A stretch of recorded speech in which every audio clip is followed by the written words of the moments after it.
Hello everyone, welcome back to the OneTalk podcast here with your host Ryan McCarthy. Today we are joined by Simon Rinne. Simon is a social worker and the founder of Mindful Men. Simon is a therapist to men and he works along the Sunshine Coast and a lot of Southeast Queensland.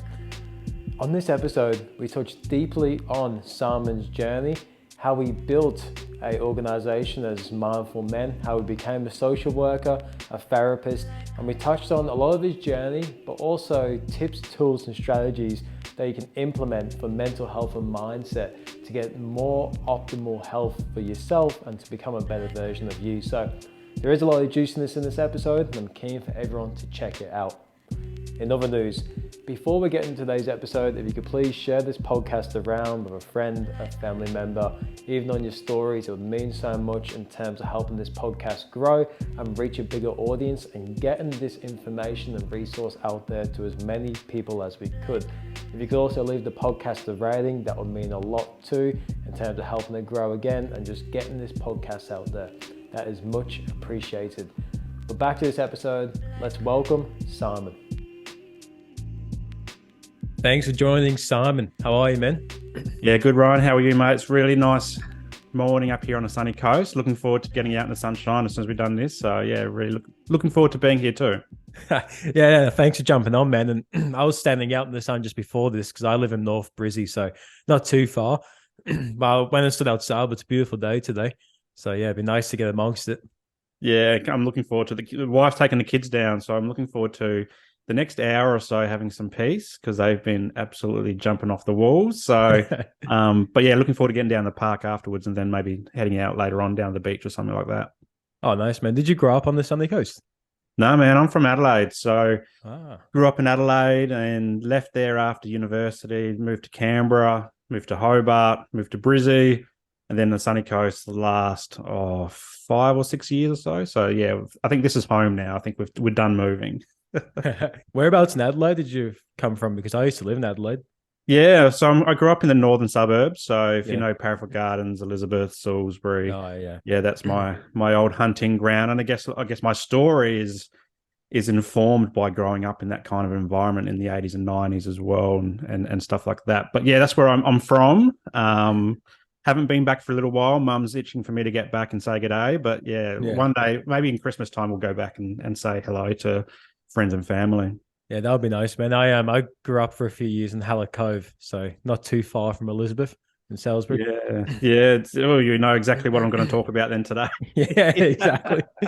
So touching on that, man, I'd like to get to know more about you, your purpose behind your mission, because the mission you're on is an inspiring one to see, especially for other people working in the mental health space, because even though we have loads of supports out there, it's so important to keep pushing this message, to keep pushing the awareness and keep getting the message out there to the people so that no, it's okay to seek support, but then also implement the tools to get better and improve their life as well. So I'd love to begin of how did this journey begin for you, man? It's a long time coming. So I'm clinching on to the last of my 30s. This year I turned 40. But it dates back to, I guess, growing up in those northern suburbs of Adelaide in the 80s and 90s. And we played a lot of sport. So I played a lot of Aussie rules, athletics, basketball, very masculine household, had 3 brothers plus dad. And everything we did and consumed on TV and in sport and at school was around this notion of boys, you know, to grow up and be a man is to be tough, to be stealing, to not show your emotions and all that type of crap, really, if I'm going to be honest. And for me, I had this external tough exterior. Internally, I was a very different person. So when I was 8 years old, I developed obsessive compulsive disorder, which remained undiagnosed until I was 28. So for 20 years, trying to outthink mental illness when I didn't know it was mental illness, didn't know the words for mental illness, didn't know what OCD was until I was 28. And then along, through the journey, depression, anxiety comes on board as well, and you try to deal with that. And growing up in an environment where you're not allowed to talk about things and share your emotions and all that type of stuff, it's hard.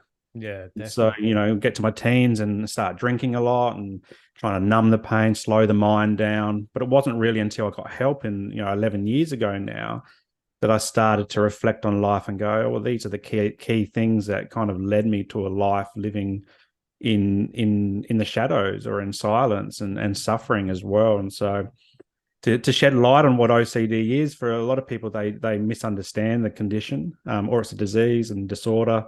It starts with an obsessive thought in your mind that it's like an intrusive thought, but it's so powerful that you can't let go of it. You keep ruminating on that thought until you perform a compulsion or a compulsive act, which is the C in OCD.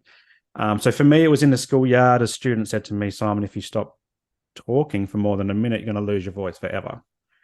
And most people would brush that off. But me, I took that as, that was going to happen. And so I started humming to myself all day, every day, for the next 2 years or so. I would, every minute or so, I'd periodically check my voice box was still working by doing a little hum, a very small hum, kind of like that type of thing. And interestingly, nobody ever picked me up on it. So I reckon I did it pretty well in terms of keeping it silent and internalized. And then, it grew from there. And when I was about 13 or so, mum and dad separated, and we moved from Parafield Gardens, where my dad lived and where we lived as a family, into Salisbury North. And I'm not sure if anyone's familiar with Salisbury North on the show, but it's famous probably for the wrong reasons. If you think back to the Snowtown murders and the bodies in the barrel case, that's where they uncovered some of the bodies. And we happen to live around the corner from that household. And, it's a pocket, well, the whole northern suburbs, actually, there's pockets of welfare, it's pockets of social housing, disadvantage, but also a lot of tradies, a lot of manufacturing, a lot of services style people that work in those kind of roles. Not so much, like, it's not a very wealthy area.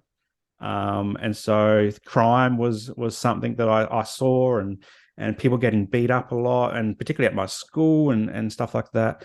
And I remember my first day of high school, someone, got a broken nose, and another girl got her head smashed against a brick wall. And I'm like, you're right. Yeah. I mean, what is going on here? How am I going to protect myself? And I think this is where my OCD really ramped up, trying to protect me, basically. And for the next 15 or so years, or even to now, I'm like almost 40, my mind tells me that I'm always in danger. So I'm always risk assessing everything. And this presents at nighttime when I'm locking up the house. I'll be checking windows and doors and gates and so forth. Making sure that they're all locked so that people don't break in and kill us or steal our stuff and all this type of, even though I don't even live in the northern suburbs of Adelaide anymore. I live on the sunny coast, live in a very safe area, actually. But this has stuck with me ever since. And so I would be compulsively checking all these things for hours and on end, through my teens, and it extends to my wallet and phone and keys. If I lost my wallet, for example, someone's got my identity, they've got my address, and if they've got my keys, they've got a means to get into my house. Got my phone. We live our lives on our phones now. So all these things intertwine in an OCD mind that, basically runs at 1,000,000 miles an hour all day, every day. And so for a long time, as I said before, drinking was my means to slow things down. And, even really to today, like, I still struggle with that a little bit. I don't drink as much as I used to. But for a long part of my life, that's what I did. And I didn't really know it until more recently, until I've reflected back on life and going, okay, this is what I was doing. I just thought I was growing up as that Aussie larrikin, or the Aussie bloke, drinks a lot, parties a lot, has fun. But I think I was just masking a lot of pain internally and doing that for that reason. And so that's, I guess, a bit of a brushed over version of 30 years of my life.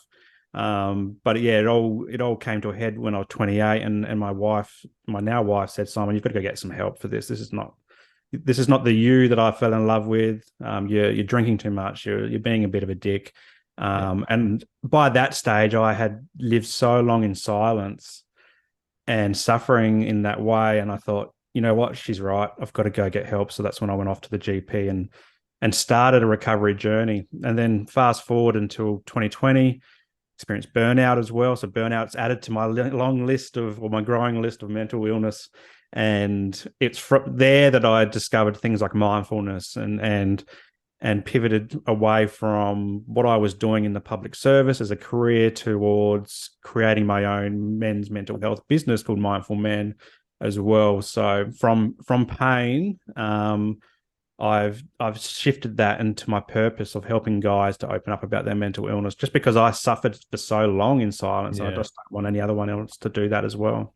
We got a lot to unpack there, which I'm keen Yes. to We take, do. taking all my notes. But I'm really keen to unpack a few things because I think Yeah. there's a lot of key lessons in there for people, and also some inspiring lessons in there for people as well. And I want to go back to this, my first question, just so it all attaches to the end. At the start, when you're getting the humming, like, how did you get that to stop? And how did you become aware that that was something that needed to be stopped, or did you that just become like unconsciously stop happening? It was, I couldn't stop it. You couldn't. So, and the thing with OCD is that they call it a silent condition, because from the first day of first symptom, which is starting that humming process, to first treatment, is something like, the average is 15 years. Mm. And so to get the treatment, you need to open up. And for me, it was 20 years, but it wasn't until even longer than that, 28 years or so, that I actually went to someone who specializes in OCD to start tackling some of these behaviors. So for the humming thing, it just naturally died out. And I've Yeah. seen this with a few of my things with OCD over the years, is they just naturally, they come into my life and they're very intense for a long period of time. But then as time progresses, they kind of die out and something else might replace it. I mean, I'm doing the checking of the household stuff until Yeah. this day, and that's been since I was 13. Nothing new has come into that. I mean, that's pretty profound in itself. But the humming thing, yeah, it was 2 years and it just naturally died out. It wasn't something that I consciously said, I've got to stop doing this. I Yeah. think I just moved on to the next thing, really. Did no one pick up of any of the OCD traits that you had when you were growing up at all? Like any teachers, anyone in your environment? No, nothing at all. So nothing at school. And, it wasn't just the humming thing. There was a lot of counting and repetition in my head. So with an OCD brain, you do things in a certain order. And this is where I think OCD gets confused and trivialized a lot. People just think that if you have OCD, that you just like things to be in order. And it's not necessarily like that. So, for example, I would count in my head to 5 or 10. Like, I'd have to do it in a certain types of numbers, and attributed to that is a behavior. So, for example, I would grab my finger on my skin, and I would write cursive words for some reason. I'm not sure why I was doing this. Mm. I'm not sure what the obsessive component of this was, but the compulsion was, writing these cursive words. And if I messed up the word, I would have to start again. But then I'd also have to do it in 5 or 10 groups of 5 or 10, to kind of alleviate whatever distress was happening. So I think it might have been around anxiety as well. So I was anxious about something, so I was doing this kind of compulsion. Same with the humming. Actually, I had to do it in a certain way that was just right. And in the OCD world, just right comes up a lot. So that kind of leads into perfectionism. Is I had to make a sound in my head that sounded on perfect pitch. Mm. If you have a cough or a croaky throat and trying to talk, how you have that, it's not your normal voice. Yeah. In an OCD mind, like, for the humming thing, if I had that, I would keep repeating the hum until I got to a point where the croak didn't appear. And so, yeah, Yeah. I'd be constantly doing this in certain ways and numbers, and so in those teenage, in those early years, before teenage, no one ever picked it up. I would do this, quietly. And even when I was doing this at around 13 plus, with the checking of the house and all that, like, that was at nighttime when everyone else is asleep. So I live with mum and my little brother, and they never said anything. So I did that, and I would do that for 4 hours a night, just Yeah. pacing the house, going in and out of the house, all in the dark. This is before iPhones had the lights on them. What's before iPhones? And so I'd do it in the dark, and it kept largely quiet. Like, nobody knew it until probably I met my now wife, and she started picking up on some of these things.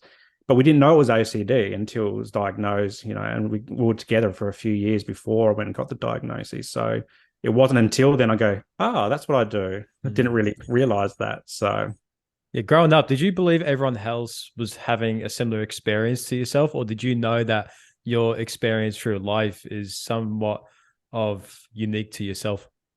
Yeah, no, never didn't think anyone else was going through what I was going through. And that's what mental illness does to you. It thinks that you're the only person in the world who is dealing with this particular thing. And that's, I think that's why they call OCD a silent condition or a silent disorder, is because the obsessive thoughts can be quite extreme. I mean, mine are around safety and security, but I was reflecting on this on another podcast yesterday and with some of the guests that I've had on my show around OCD.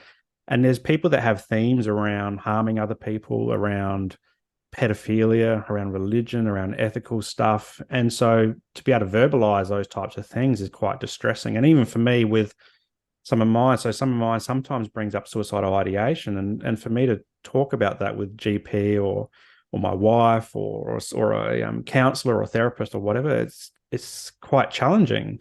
And so for many, we just bottle it up and just don't talk about it, because what happens if we do? Like, as a dad now, if I talk about some of the things, like I worry that, the police might come because someone might say, oh, Simon's a danger to society. But in the OCD mind, and anxiety as well, I mean, OCD is kind of an anxiety condition. Is like, we have these thoughts and we don't believe them. We're not going to act on them. They're just intrusive thoughts that get stuck in a loop. And so the only way to release the anxiety from that is to perform the compulsive act. But what I found is that talking really does help. And when I have started opening up to GPs and therapists and so forth, I realize that I'm not alone in the world, that they've heard these stories before.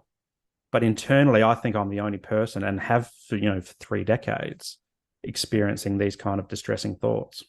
And that shows the importance of starting that conversation, opening up and speaking to someone. Because when I first started opening up about my own struggles, I started to realize that I was able to see a different perspective. And a lot of the time, I just needed that aha moment, the light bulb moment for someone else to point something out that I was going through and thinking, what if I looked at it that way? What if I had this different perspective, and how can I work towards and embodying that perspective? And there's so many light bulb moments that come to your mind when you first open up, but at the beginning it's very hard to surrender. And I think especially for men as well, like, was it really hard for you to surrender or open up in the first point? And how did you overcome those thoughts or challenges that stopped you from opening up?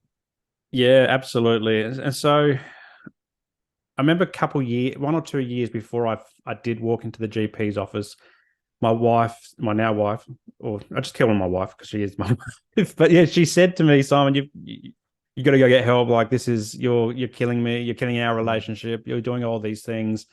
But I did what most guys would do, and I deflected back. I said, no, it's not me. If you're worried, you need to go get help. And yeah, maybe I'm drinking too much, so I'm just going to cut back for a little while, and I'll go do a few runs around a block and try and deal with it that way.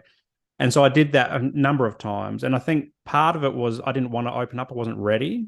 But also part of it was I had this shame and stigma associated with taking medication. And I thought, if I could go to the GP or a psychologist or something, I'm going to be put on meds. And I didn't want to have meds every single day. Yeah. And the reason I had that thought was because I saw people like my mum who would have a lot of medication, and not necessarily for mental illness, but she just had it for a whole lot of physical issues. And I didn't want that life for me. But then 2 years later, and I'm still having these discussions with my wife, and she's saying, well, Simon, I'm almost at the point where you've got to get out of the house. And I didn't want that at all.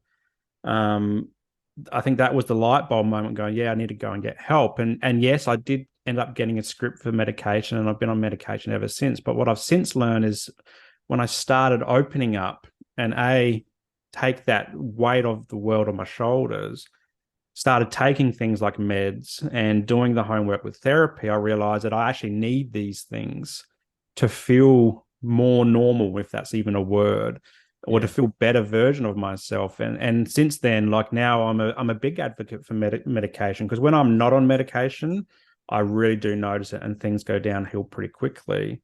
But also when I'm not in therapy, things start to spiral out of control as well. So I need to check in with somebody probably every 6 months or so, or to 12 months if I'm doing really well, just to keep things on track and to almost kind of download the stuff that's built up in my brain ever since, the last time I went into someone's office. So that's an important message too, because because some people, when they go and see therapy or counselor or get support for mental health, they can get to a point where they feel like everything's good, cool, I don't need to speak to anyone anymore.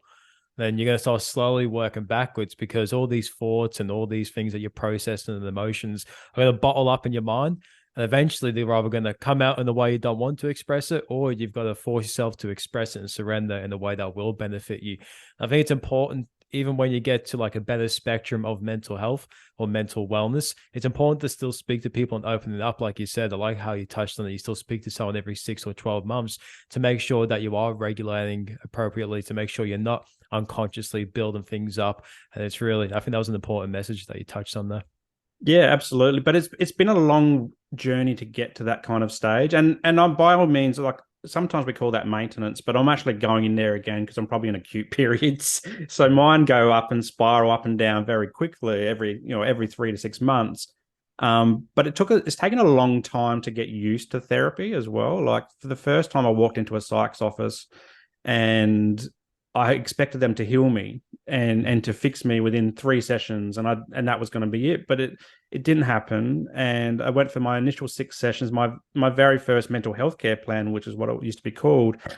Going into a psychologist's office and finding I've got these conditions in the first place, being diagnosed, but then also I don't want to do thought journals.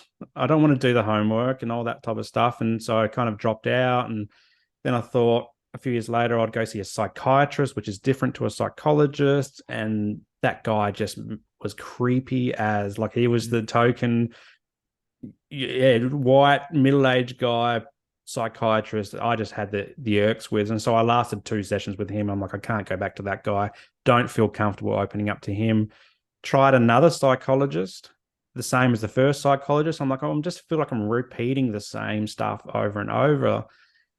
And so when I reflect back on those first 3 iterations of my therapy journey, which happened over a number of years, like 2 or 3 years, I don't think I was really ready to commit to therapy. I was ready to go in there and talk, but I wasn't ready to do the homework. Yeah. And so it's, fast forward another 4 or 5 years, and I'm starting to find therapists that I really connect with, and I'm more in tune on how to find the best therapist for me at the time. And now the ones that I walk into, I go in there and I know the importance of the homework. I know the theories behind it now as a social worker, and I'm committed more to the homework aspect of it as well, which is really beneficial. And that's where you get the best growth. And so, now it's quite a normal thing for me to just go in and go, yeah, all right, this is what's going on. Give me the tools, or help me refine my tools that I've got.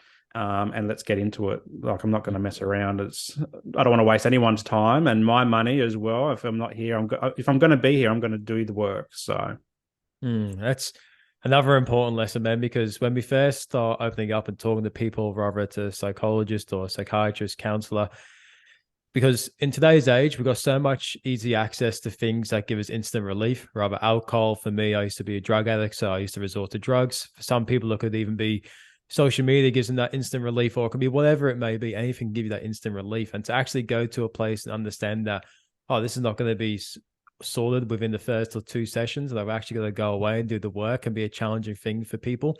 But it's an important thing for people to understand before they even go in the first place, I reckon, because you don't want to set people up to fail. And I think if you go in there with the mindset like, cool, I'm coming here twice, everything's going to be sorted, I'll go home and I'll be the person I want to be. It's like, no, understand that you've got to implement some practices and it's going to take a bit of time, and that's okay. And just start opening up, and then also find a structure or routine that fits for you, that you can start implementing these things that are going to work and benefit you. Yeah, absolutely. And I often, like, comparison culture is huge issue in the mental health space. And I've heard so many stories of people saying, oh yeah, I was on meds for a month and now I'm fine, or I went and saw that psychologist or counselor or twice and I'm fine now. And then I look at my journey, I'm like, oh wow, mine's more of a roller coaster. And now as a therapist myself, the guys that I work with, like, their stories go even longer than mine in some cases. And so we get caught up in that comparison culture. And I think what you touched on there is that it's your own journey. Like, it will take as long as it takes, but just as long as you're committed to that growth process, that's where, you can get real benefit. It's not a short-term fix. It's a long-term growth potential here. And so that's what I see that now, and I try to ignore, well, I do ignore everybody else's journey because it is my journey, and that's what I say with the guys that I work with. It's your journey. We're going to be here as long as we need to be, and then yeah, we'll just take it one step at a time. It's really important to focus on that next step. Yeah, everyone's journey is unique because comparison is the theft of joy. So if you're constantly comparing yourself to other people, you're going to steal your own internal happiness and fulfillment. And for me, it took me about 3 years from the day where I was like, fuck, I surrendered and finally went, cool, I need to get help here, to the point where I'm like, oh, I've actually got a hold of what I'm going for. And I've got all the tools where I can start living a better life or more improved life at that time. It's like, cool, it could take 3 years for me. It could take 5 years for you. It could take 6 months for someone else. Like, it's all unique to each individual. And it's like just trusting the process behind why you're doing the things you're doing and trusting the people that are supporting you. Yeah, absolutely. And there's so many different ways to approach mental health as well. So like the first 5 or 6 therapists that I went and saw, they were only ever focusing on the depression, really. That was the main focus. But not the OCD. And OCD's been the huge, probably the bigger part of my life. And it wasn't until I actively sought out someone for my OCD. And it's hard to find therapists that are appropriately trained in OCD in Australia, particularly, and particularly on the sunny coast. Like there's not many providers around, but I did find one, and we did some different work. So it wasn't so much talk therapy, cognitive behavioral therapy. It was more around trying to prevent the behaviors that are associated with OCD. So it actually comes under exposure response prevention, which is something that not many people do. It is a form of exposure therapy and a form of cognitive behavioral therapy as well, but it is tailored towards things like OCD. And it's from there that I go, okay, I've never done this type of therapy before, but it is really working for the thing that we probably should have been treating since day one, and not just focusing on the depression, because the depression came about as a result of the OCD, but a whole bunch of other things around, masculinity and loneliness, and, moving around a lot was a big thing, and loneliness and stuff like that. And so that, I think that was secondary to what was underlying it, which was the OCD. And that makes so much sense. There's always something underlying to the surface level thing that we see. Like even with people who are addicted to drugs, it's like, cool, you want to focus on the addiction, but why are they addicted in the first place? What's the thing that's making them attached to the addiction? Like for yourself, it was alcohol. For myself, it was drugs. And for other people, whatever they are addicted to, it's like, what is the reason behind why you're addicted to this thing? And how can you implement and support the thing that's making you addicted to that and slowly replace it? Yeah, absolutely. And that's what I love about things like acceptance and commitment therapy, is because we dive into the meanings that we create in ourselves and our personal values and all that type of stuff, and what are our goals, how we're showing up in life, and accepting how we're showing up, but also recognizing that we've got room to grow as well. And so that's why that particular therapy has become part of my central to my modality in what I do with Mindful Men, is because we can look a bit deeper and not just look at that surface level stuff. And as a social worker, I love diving into the context of guys and the guys that I help and say, okay, well, this is what's going on now, but what's all the surrounding things that have happened? What's happening at work? What's happening at home? What's happening with your kids, or other relationships? Why are you drinking or taking too many drugs, or what happened in childhood? Because what happened in childhood really does define how you're showing up as a guy now. Where did you come from? Are you from the northern suburbs in Adelaide, or you're from, rural Australia, or you're from an island? Like that all impacts how you look and perceive the world, but also how you interact with the world as well. So it's really important to dive into that stuff too. Context is important. Like you just said, getting the full picture, the full understanding of something. It's like, cool, now we know which angle to come at this at. Because if you focus just on one point, it's like all these other areas not getting focused on, and you might not see growth and you might not see improvement. You may see little bits, but they might self-sabotage back to old behavior. And it's like, why is that? It's like, because we haven't got the full context of what's happening. And that's an important point. Yeah, absolutely. And so when guys come into my therapy, I'll ask a million questions about their life. And they're like, so why are we talking about this? I came in here because I was grumpy with my wife or something like that. I'm like, well, let's go into that, because that's important. But also let's look at everything holistically. Let's look at the full picture, because it not only gives us like a different angle to look at things, but also gives us multiple angles to look at things as well. Because I think, the everything interfaces with each other. So what's happening at work does interface with what's happening at home, and then what's happening with your relationships, what's happening with your mates, how you're feeling about yourself, even things like politics, finances, religion, all these big things as well. They have an impact on how we're showing up on our day to day as well. Sometimes we don't know it. And I think when we start consciously looking at this type of stuff through a mindfulness approach, in particularly, we can start consciously living and start, turning off the autopilot that often many of us have, put on and had on for many years. Because that's it. Like 90% of our brain is run by the subconscious. So all the experience we've experienced and all the values that we have and all the beliefs that we have are just on autopilot and running us through life. And then the times we are consciously thinking, not using that time to actually do things that are going to benefit us. So using that time when we are conscious to then implement it to the subconscious so it can be autopilot for things that are better. Like for an example, at the moment, my subconscious autopilot thing is to go to the gym and exercise. But before, it was the complete opposite. It was destructive behavioral habits. But now it's something that is benefiting me. And it's just rewiring those subconscious beliefs so you can start doing things that benefit you.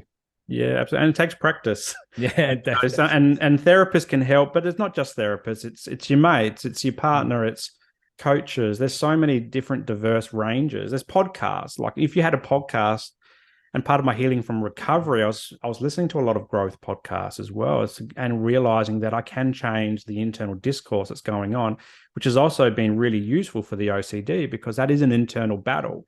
So if we can start challenging those things with some growth mindset or positive reinforcement, affirmations, there's a lot of potential to improve our lives just from self-belief, really, and flipping the discourse internally. Yeah, getting around those more powerful or helpful environments as well. Because one of the times I first realized this is when I first discovered Tony Robbins. And every single night, like for probably about 12 weeks straight, I was just watching Tony Robbins videos on YouTube. And then at the time I was around like events and stuff. So I was doing a lot of public speaking. And when I would get up and public speak, I found myself doing the same body movements as Tony. I was like not consciously doing it, but just on autopilot doing it, like mirroring what he did. Obviously not at that level, but I was just like, holy shit, this is powerful. Like, why is this happening? Why am I embodying this without me even consciously doing it? Like, I never even tried to practice it. It's just because I watched it every single night. And like, that just shows the power of your environment. So you put yourself in, like externally, yeah, like out in the real world, but even also on social media as well. Like, what are you scrolling on? What are you watching? Because all of that is identifying beliefs into you, it's identifying thoughts that you have to process and embodying. And it's like, it makes it really interesting to understand of what we are consuming on a day-to-day basis and the impacts that can have on us. Yeah, absolutely. And I often reflect on my youth here. And, I grew up and we tried to have a heavy metal band in high school. I loved listening to like Metallica and Korn and Sepultura, System of a Down, all these big bands. But I also love things like Eminem and D12 and all that type of stuff. I love like dark and, thumping music and stuff like that. But then at the height of my teens and into my early 20s, something internally said to me, Simon, I'm just filling my brain with so much more anxiety through the music I'm listening to. So I completely switched it and started listening to more folk music and found Jack Johnson. And I think it was his video clip for Taylor, where he's sitting under the tree and I think Ben Stiller's doing some stupid stuff on it, but it just felt so much more zen. And so for the next 10 years, that would be the music that I would go to try and fill my mind with calming stuff. And I still love heavy metal. I still love like hip hop and rap and all that type of stuff, but just to calm my mind, just with the power of music and even Tony Robbins stuff as well.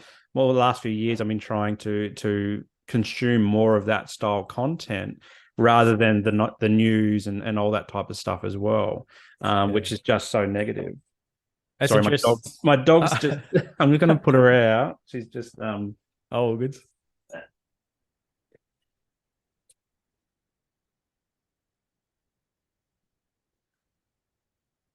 Sorry about that. Sorry.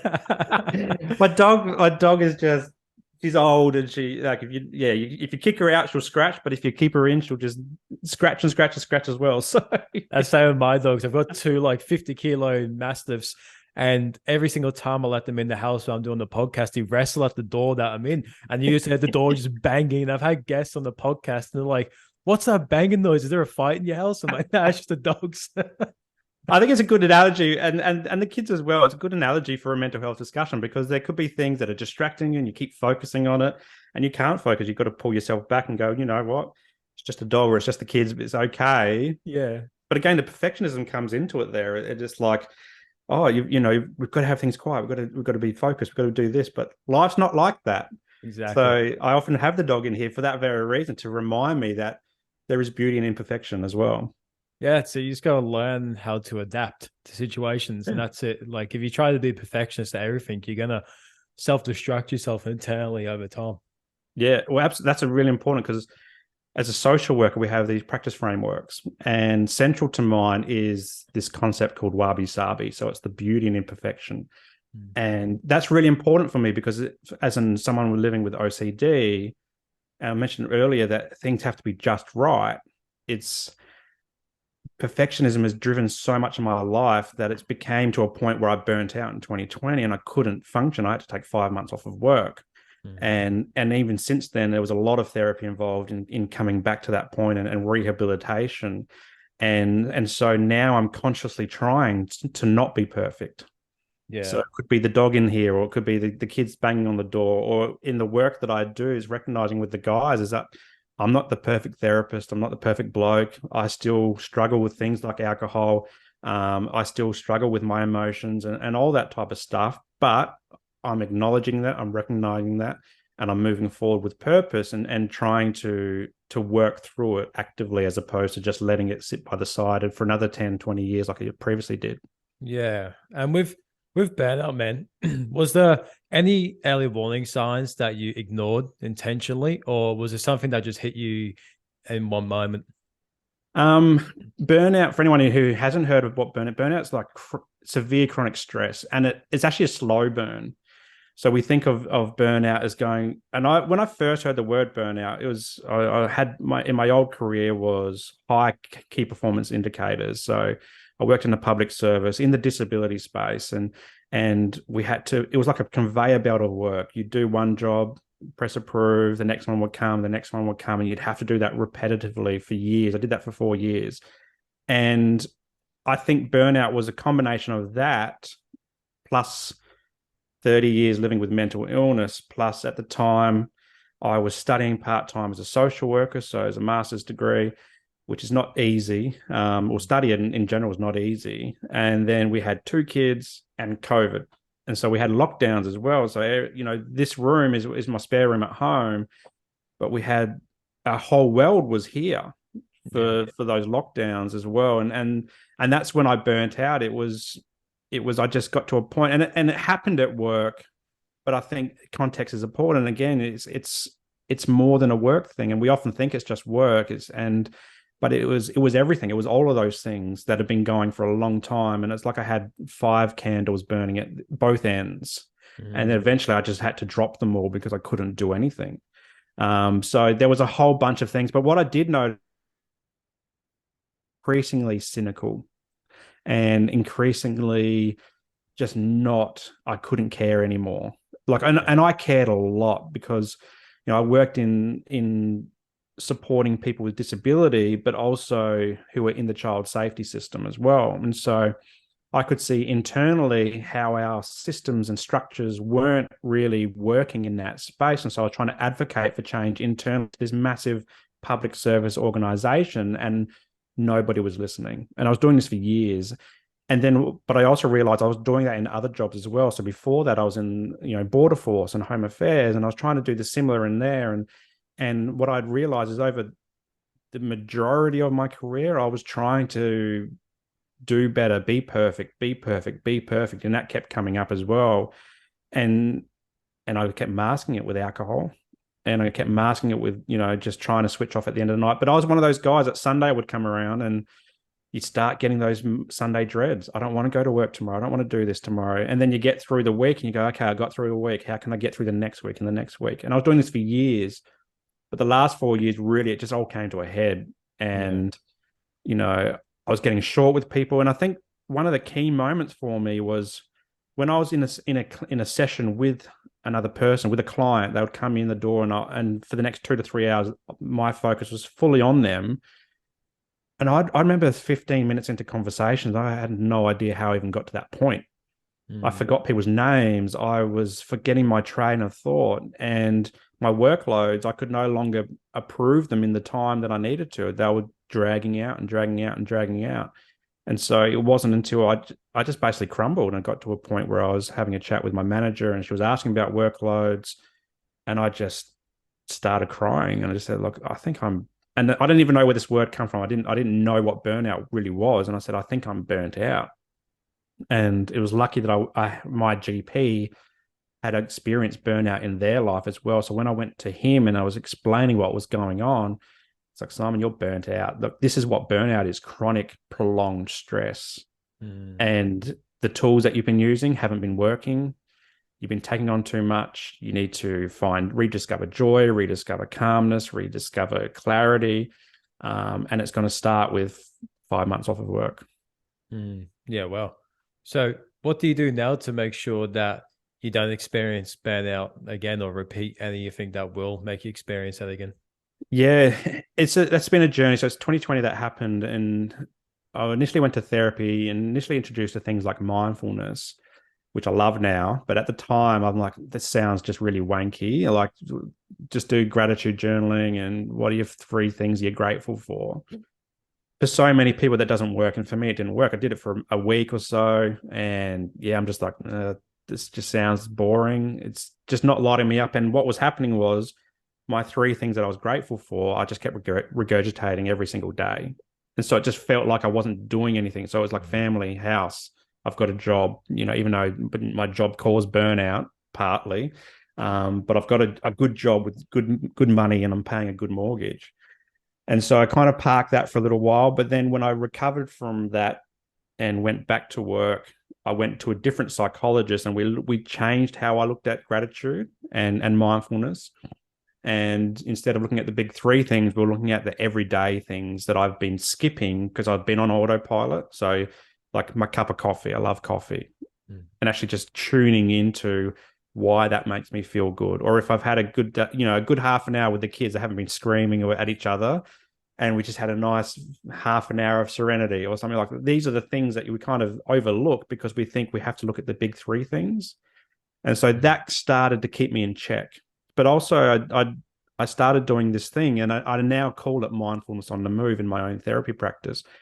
But I started doing this thing. I was walking around the local park and just tuning into what was happening around me with my five senses. So I'd brush my hand across a tree to feel the tree, to feel something that was alive, or I'd look at the clouds and really tune into the color of the clouds and how they're moving on the wind, or how the wind touches my skin.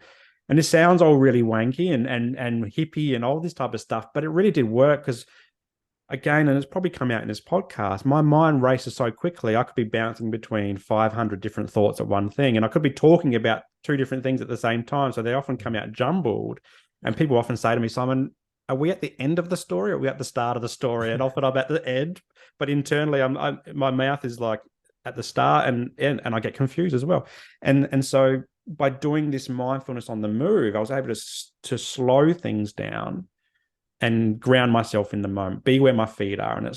And that's my key thing that I say in therapy with my guys is be where your feet are, because if we think too much in the past, these are things like depression, regret, all this type of stuff.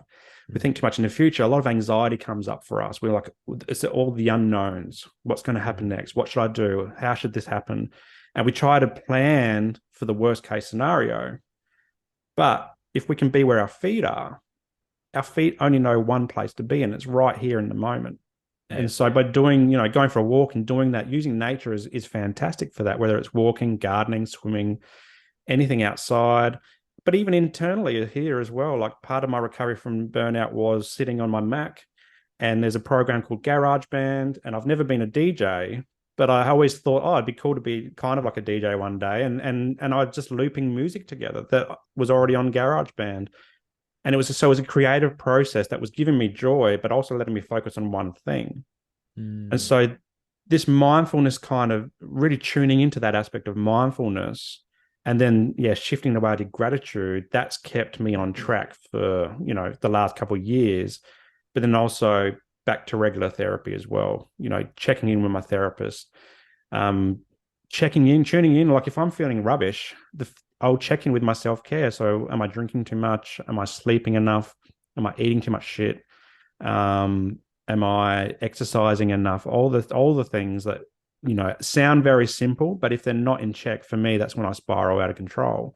And Yeah. so that's really important for me just to tune into, and it helps with therapy, but also have, as a social worker, I have a supervisor as well. So really, blessed to have them in my life, and I've had business coaches as well, where I can just check in with them from either a theoretical perspective or a therapy perspective or a business perspective, because I started this business in August last year, and trying to navigate business life. I've never had a business before, so that's really scary, but also really exciting at the same time. So drawing on people and their expertise also helps me stay on track and avoid things like burnout as well. It helps me stop looking at all the shiny bright lights and just focus on the one thing that I actually need to get done. Yeah, and especially with mindfulness as well, man, the presence, that's such an important point there because when I first discovered the presence and seeking the present moment each day, it was a big game changer for me. Before I got into breath work and meditation was something I did probably a couple of times and I got pissed off every time I did it because it wasn't working. Yeah. And then with breath work as well, before I started doing breath work, I had this image of it that you had to be a certain demographic of person to do breath work. I was like, I'm not one of those people, so I'm not going to do breath work. Like, I'm not going to sit in the circle and breathe. But then I went to like an event, and there was like 100 people down at the beach. It's called Cool to Be Conscious, and this was like in 2020, so 3 years ago. Well, 3 years ago, and I remember going to this place that went with no intentions. I was like, I'll give it a go, see how I feel. And then after, I remember feeling so calm and present and so in touch with the moment and nature and everything around me. And I was like, what is this? Like, what is happening? Because up until that point, I used to struggle with negative, intrusive thoughts. So I'll be driving and the worst thoughts possible come into my head. And I'm like, shit, what's all that about? And then there was all that battle trying to get those thoughts out of my head. And I used to battle that a lot. Then once I started practicing breath work daily and meditation, like that has gone out of my life probably 85 to 90% now. But it is a practice, it has to be done daily.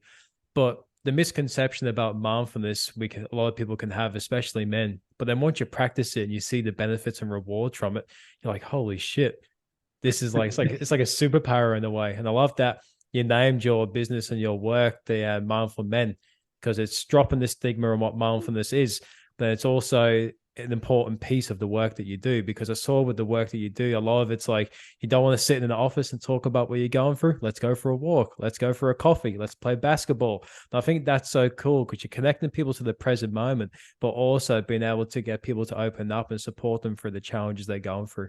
Yeah, absolutely. And I'm glad you brought up breath work. So I had a similar, and the same with meditation. I had a similar thing. So before I started the business, I was trying to figure out how to transition from my public service career. I'd graduated the social work, and then how do I transition to business? And I couldn't do it because there was too many conflicts of interest with work. And I went into probably one of my darkest depressive states since my teens, to the point where I was getting suicidal ideation. And I thought, I was in therapy, I was doing the meds, and I'm like, I've got to throw something else at it. It's just not working. So I found a breath work here on the coast, and I was the same. I was like, this sounds really hippie. Like, it's not me at all. And the first time I went to it, I went into flight mode. So I was laying on my back, and there was 20 people there, all in rows, and I was at the back, and we started the breath work. And I thought, okay, well, it's going to be a quiet thing. It's going to be calming. No, it was like people had just finished a marathon and we're all just gasping for air, really loud and intense. And I went into flight mode, and I just felt like running away. But I stayed there, but I was really reserved. I didn't really fully commit to the process. And so I was wondering, should I go back and do it again? And the next time I did, and I just let go of some of that, I don't know if it's stigma or whatever it was. I just let go. I kind of just released, I gave myself to the process. And for the next week after that, like, I had a bit of a release. I had a few tears. I wasn't as like, screaming out like other people in the session. But I had this for a week. I just felt like I was walking on air, and it just felt so good. Like it, and they say it's, breath work helps get down to the cellular level of releasing tension and trauma or stress or whatever. And it was really cool. And since then, I haven't done so much more breath work, but I've been keen to get back into it. It's just business has taken over. But meditation was the same. And so like I was, when I was first introduced to mindfulness, I was said, oh, listen to these meditative processes. But when I was doing it, my mind would race so much. I felt like I was failing and it wasn't perfect. And so I gave up. But then what I've since come to realize is that's just part of the process. So mindfulness is also recognizing that your mind will go in different directions and it will try to take you away. And so just recognizing that, but coming back to your breath or being where your feet are is really useful. But then I love mindfulness because it's also around the value stuff. It's tuning into how we're showing up. It's our context. And for guys, I love taking, and I call it mindfulness on the move. We take it, as you said, we take it out of the clinic because I didn't want to sit in a clinic 6 hours, 6 sessions a day as a therapist because that would just drain me. And B, I'd love being outdoors. So why not play basketball or go down to a cafe, grab a coffee and go for a walk? Or I spend a lot of my time on Alex Beach or Maroochydore Beach, walking up and down with guys. And it just looks like two blokes walking along the beach, but we're actually doing a therapy session. And the guys, they really love it. There's other kids, I work with some kids or teens who are struggling with a lot of anxiety. So we just go for a drive. So there's no one around. They just looks like a car's driving past, but we're talking about stuff and listening to music at the same time. It's really diverse in how we approach it, or I approach it with the guys. And it comes from also being the person who sat on the other side of a therapist. I actually don't mind going there and divulging all my deep and meaningfuls with a therapist. I actually find it therapeutic. It's also exhausting as well. But at the same time, as a therapist, sitting in there six sessions a day, listening to all these, big stories, like if we can just come outside, it makes me feel better, makes me feel more present. But it also helps the guys open up as well, because I really struggle to sit there eye to eye and talk to you. Whereas it's a bit easier if we're walking side by side and we're looking at the same, beach or trees, or we're looking at the same coffee, cafe menu or something like that. It really does break down the stigma associated with therapy in the first place. And it also knocks down those walls because if you start going to therapy, you only do it in the room every single time. It can kind of feel like you can only open up in that spot. Yeah. But if you do it along the beach, down the road, you might start doing that with a friend. You might start doing it with a loved one or a family member, just because it becomes a casual conversation, but also it's impactful as well. Yeah, absolutely. And it also connects guys, with community. And I say guys because I predominantly work with guys, but if there is a girl listening out there who wants to work with me, that's fine as well. Just give me a call. But, often in the mental health space, and a lot of guys as well, they might not be struggling with mental health issues, but more things around loneliness and stuff like that. So as I said, I've moved so many times. And even though I live on the Sunshine Coast, I still feel very lonely because I don't have a huge network of guys. In fact, I have zero network of guys. My connections are either family or they're through work. And so often I feel lonely. And I'm glad you've got the dads community top on at the moment, because I'm part of the dads community as well from the Sunshine Coast, which in itself makes it hard because all the events are in North Brisbane. Yeah. So with a family, getting down there on a Friday night for the barbie is really hard, but it's something I want to do, and I will get there eventually. So Stephen, if you are listening, I'll be there soon, mate. But loneliness is a huge thing. And so taking guys out of a clinic where it's just one-on-one and that's it, but going to the beach or a cafe, there's other people around. So you can kind of you can connect with them without even talking to them, or maybe it's just a hi as you walk past them on the beach or at the park, or maybe it's not even that. It's just being around other people helps us feel less lonely in the world and more connected, and then that can improve our mental health as well. That's so important. I did an episode with a neuroscientist in my last episode, and he was touched on how important that is, especially for people struggling with depression, being connected to a community and positive experiences, because for thousands, or basically every generation before us, besides our generation now, was a part of a community. It feels like this generation now is the first one where more isolation is happening. Yes, COVID, but also social media and working from home and things like that. And that's why mental health or mental illness is rising at the moment. But getting people out in the community, because unconsciously they're still connecting with people, like you said, and it's bringing all those good neurotransmitters that are flowing in their brain and helping them to connect, which is going to benefit their mental health as well. So it's like an added layer of support to the work that you're doing. And I think it's super important to connect people to a community. Yeah, absolutely. And I'm glad you raised that because I often think about like traditional villages, like it takes a village to raise a child. And Mm. like growing up in the day, like if I was born maybe a decade earlier, maybe I would have stayed in the northern suburbs of Adelaide. And in fact, as growing up, I had thought to myself, oh yeah, I'm never going to leave South Australia. I love going to the footy. I love going to the soccer. I love, we have nice warm summers, even though they're absolutely putridly hot, actually. But I liked that. But then as I moved around, I'm like, oh, there's greener pastures. And then I got caught up in the greener pastures cycle as well. It's like, oh, what's over the other hill? What's it like in Tassie? What's it like in Canberra? What's it like in Queensland? And the same goes for like, guys that do fly in, fly out. Yeah. They're not really connected in with their community because they're often there in living two lives simultaneously.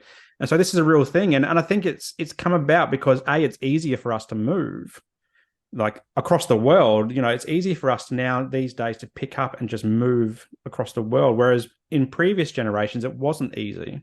Yeah. It wasn't even easy just to move a couple of suburbs away, let alone interstate or overseas.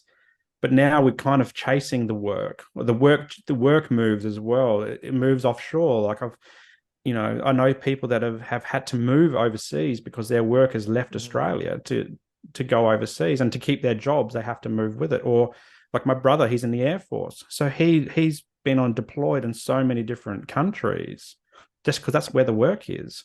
Yeah. And so many guys are like this. And so yeah, the importance of connecting with the community, it does bring down those social isolation barriers, but also helps to recreate new villages for us as well. And it's really hard because every time you move and you're trying to crack into a new community, some of those people have been established for decades.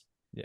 And so finding your way in and weaseling your way in, it's very hard. It's harder as you're an adult because you're more in tune with who you want to hang out with and your Mm. energy and your time and your money and all that type of stuff. Whereas a kid, I always look at my kids and go, oh, it's so easy for you just to go make a new friend. I wish I was a bit more like that. And I used to be like that, but it's a work in progress, but it's something that through taking therapy outside, we can start to break down some of that as well. Yeah, it's a very good it's a good point that you made there, because just seeking environments and communities that you can attach yourself to and just seeking them constantly, like you said, it can be scary beginning with because some of those communities have already been established. I'm not talking about like moving across to the other side of the world. That's me, so more so like a community up in Sunday Coast that does like a group every week, or one and down in Brisbane and seeking those every week. And it's just attaching yourself to like-minded people and surround Mm. yourself with people that you feel comfortable with, but then also in a sense help you be a good and a better version of yourself as well. Yeah, that's really important. And I often say to this to the guys that I work with is if you're in a situation where you're not, happy and you surround yourself with toxic people as well. Like there's that saying, like what you're the sum of or you're the average of the five people you hang around the most, or something like that. And Mm. and it's the same, and it can be hard if those are your family members, Yeah. but also by redefining your circle, by tuning in with people that align more with how you're showing up today or how you want to show up tomorrow, that's where the growth comes as well, because you're changing the stuff that you're consuming. It's like social media and the news and all that. You're just changing the stuff that's going into your mind and into your heart, and then eventually you'll start to get that growth mindset, and and move past those toxic relationships that maybe have been holding you back for a while as well. A great example is that Tony Robbins story I told earlier. Like I started to Hmm. consume that content and I started modeling the content that I was watching. I was like, oh shit, that's what made me aware of like why I need to be like, especially at nighttime, like why I need to be concerned of what I'm consuming because I'm going to embody that. And like just before we go to bed, we're in the theta brainwave state, and we can retain information up to 300% more when we're in the theta brainwave state. And it's like, what content am I consuming at that time? And how is that showing up in my life? So when you flip that and start using it for things that will benefit you or that will help you analyze your own situation and get a different perspective, you'll start to see a lot of growth and changes happen in your life by implementing that too. Yeah, absolutely. And I remember back in COVID, we were watching the daily press conferences from the Premier Yeah. and the Prime Minister. And after a while, we got to a point where we just had to turn the TV off. And we Mm. stopped. And yes, it was important for us to know which restrictions we were this week and all that type of stuff. But it got to a point where we just couldn't consume it. So we had to consciously turn it off and turn on more fun things and get outside more as well. And that was I think a real key element there, because the more and more we consume, the more and more we're in despair and struggling as well, just in lockdowns, and so many stories like that across the world. And also, hearing a lot of that from Victoria with the longer lockdowns than we had here. But yeah, this is a global thing as well. So yeah, I mean, I love Tony Robbins as well, and anytime I can consume some of his content or like-minded content from anybody, yeah, it just makes me feel better too. Yeah, because there's a study done on environment as well by neuroscientists and people that worked in biology to see how it affected the body, not just the mind, and how we program what our environment is. And there was a study done that within a 20-foot radius, so let's just say a group of 10, they did a study of a group of 10 people within a 20-foot radius. After X amount of hours, everyone in that room's blood pressure matched, everyone's heart rate became the same beat, people's DNA started to match each other as well and started to connect. And that shows like on an actual, like a scientific level, like how crazy it is the environment is around you as well. And then think of how much that is programming your mind as well. So yeah, I just wanted to double down on the whole environment part of what we're talking about here, because yeah, it's super important for people listening, and it's also a super important point for me too. Yeah, absolutely. And that's why, the consumption aspect as well. When I go to bed, I try to read before I go to bed as opposed to scrolling. I struggle with it. But if I'm reading something like a self-help book or a new social work book or something, even just a fiction book that just makes me feel good, I go to bed feeling less stressed as well, and wake up feeling less stressed. Whereas if I'm going to bed watching the news or reading up on the comments on social media on certain posts and all that, and getting absorbed in that, it really just sets you up for failure or for struggle as well. Like the example, there was a TikTok. I've got a TikTok channel, and I commented on someone's mental health post. It was a politician, and someone else had commented, and they started having a go at me, and I just felt terrible for the rest of the day. I didn't engage in the conversation any further than that, but it just felt terrible. So I switched that off for a while and just focus on positive things like my books or even just positive affirmations. Then I was able to flip that way that I felt physically and mentally as well, and finish off the day on a better note than I started as well. Especially with comments online, like you're always going to have someone that's not going to agree with what you say. And it's just being able to find ways to detach from those comments so you're not emotionally triggered by them. Because when I first started my page like 5 years ago, if I ever got a negative comment, like I used to think, should I delete my post? Should I, just all these thoughts used to run from my head. But now I see it and I just think, cool, like that's that person's perspective and they're entitled to it. It is what it is. And just try and move on with it. But that does take time as well to be able to have that acceptance piece to it. Yeah, absolutely. And not react. And that's something for guys as well. Like often we look at things like toxic masculinity culture and alpha males and people that have to do certain things. Like I saw a post recently in a Facebook group, and it talked around kids getting bullied and stuff like that at school, and some people would tell the teacher and let the teachers deal with that, because there's processes in place in schools to deal with that. And I saw some comments from some dads that like, nah, I'm just going to go in there and throw my weight around. I'm just like, really? Yeah. I mean, yes, we've got to protect our kids and our families and our loved ones and all that type of stuff, but we also have to, I guess, do it in a way that's not going to cause more harm as well. Can't fight fire with fire. Yeah, that's right. We've got to change, and particularly guys, we've got to take that moment, pause, and go, okay, I'm about to see red. Is there an amber that I can go to, and then is there a green I can go to? And it's hard. I get it's hard. Yeah. Like it's how we've been socially conditioned. Is that social construction of masculinity is to be tough, is to be a protector, is to be alpha male. But many of us aren't that. We're actually very soft. We're very in tune with things, but often we're wearing a mask and pretending to be otherwise. And so if we can just stop and pause, as you said, pause, reflect, even for a moment, we can change what's potentially going to be a disaster into a positive, into a growth thing. And and I often get asked around things like family and domestic violence, right? So the statistics for that, guys are overwhelmingly the perpetrators of family and domestic violence. And I think it's because their threshold for pausing and reflecting and not going into automatic protector, survival mode is very small because they've been socially conditioned otherwise. Yeah. And for some guys, that's intergenerational trauma.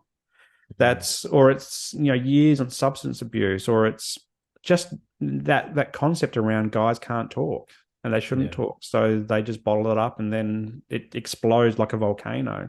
But by consuming more stuff, we're going into that growth mindset, Tony Robbins type, growth stuff, breath work, therapy, just talking with your mates, creating communities, all the things that we've been talking about. It can help break down a lot of those things and show guys that there are alternative ways than going into my kid's school and beating up a 4-year-old or 6-year-old or whatever. By engaging the school, maybe the school aren't aware of it, for example, and saying, "Hey, this is what's going on. I don't like it. It's hurting my kid." But maybe that other he's struggling as well, or she's struggling as well. Maybe there's something going on in their life. What is the context? Let's explore that. Context, that's important. Yeah. I've got one more question for you, man, on the back of that.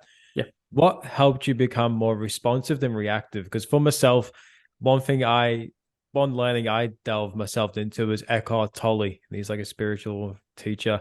And I've learned from him to, when I meditate, to sit back and watch my thoughts like a movie and analyze them. So learn how to detach from thoughts so you can be less reactive and be more responsive. So you can actually analyze your thought processes and then get a different perspective and then implement something behind that. What was it for you? How did you become more responsive than reactive?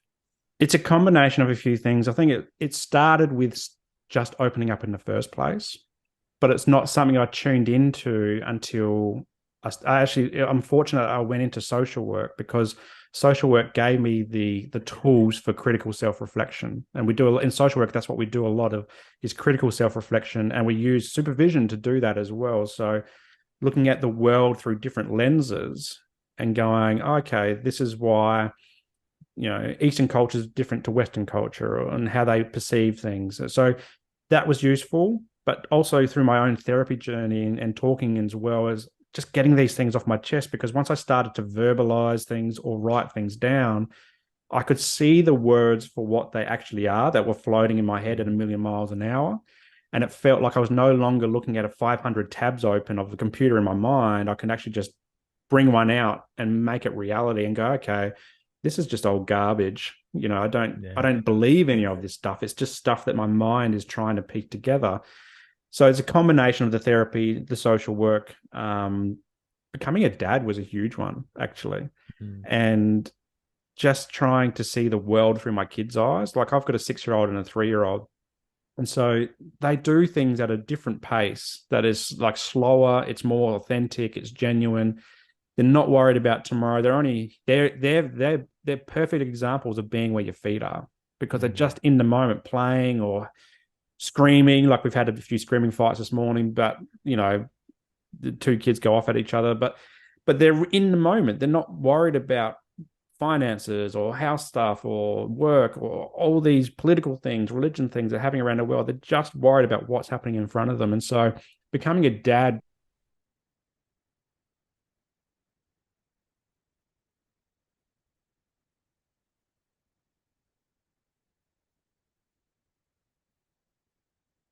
starting to recognize what's going on, and they're recognizing that, Dad, maybe I am drinking too much. If it's a Wednesday night and I'm having a beer, I'm like, is that really what I want to be doing? Do I want my kids to grow up thinking, oh, Dad just drinks a lot of beer? No, I don't want that. And so I've consciously been trying to pull back on that. And the older I get and the older my kids get, I'm very mindful, I guess, of, how I'm showing up for them. That's beautiful, brother. Thank you for sharing that. Thank you. And do you have any final words you'd like to share for our audience today? And also, how can people connect with yourself and the work that you do and reach out? Yeah, we've been talking a bit about Tony Robbins. I'm going to share my favorite Tony Robbins quote. And it was introduced to me during my social work through another student, and it was something like along the lines of, change happens when the pain of staying the same is greater than the pain of change. Yeah. And so for anyone listening, guy or girl, doesn't matter what gender you are or anything like that, is if you're starting to recognize that, yeah, how I'm showing up is not how I want to be. And I know I can be better and stuff like that. Just start by talking to someone, talk to your friend, family, your GP, or that's where I started with my GP. And then when you go to therapy, there's so many different options. And therapy is actually a good thing. Like, I often reflect on how many times as young guys, for example, would we spend, I don't know, $500 on a night out with the blokes? Yeah. You know, drinking, gambling, food, maybe a hotel, taxis, all the stuff. And it gives us short-term release. It gives us 6 or 7 hours of relief. Wake up the next morning, we're back into the midst of what's going on internally. You spend that gives you 2 to 3 therapy sessions, that same amount, which starts giving you long-term relief. And so I think it's starting to look at therapy as not so much of an impost, a financial impost particularly, but actually an investment into our well-being moving into the future. And so there's so many different things. There's like psychologists, psychiatrists, counselors, coaches. I'm a social worker, so you can see social workers as well. Social workers are really big on context. If you want someone who wants to understand your whole life, and if you want someone like me, I will understand your whole life before the end of our time together. But there's so many different options. There's breath work, meditation, there's yoga. I did yoga and Pilates, which is huge because it connects the physical, the mental, and the spiritual together as well. There's different options. It's just trying different options, trying and find what fits for you. And it will take time to find what fits for you. But if you are listening and you want to work with me, I do work across Australia through telehealth, but also I drive from Gympie down to Moreton Bay and North Brisbane doing therapy on the road. Also, I've got a clinic here in Maroochydore, and the best way to find me is through my website, which is www.mindful-men.com.au.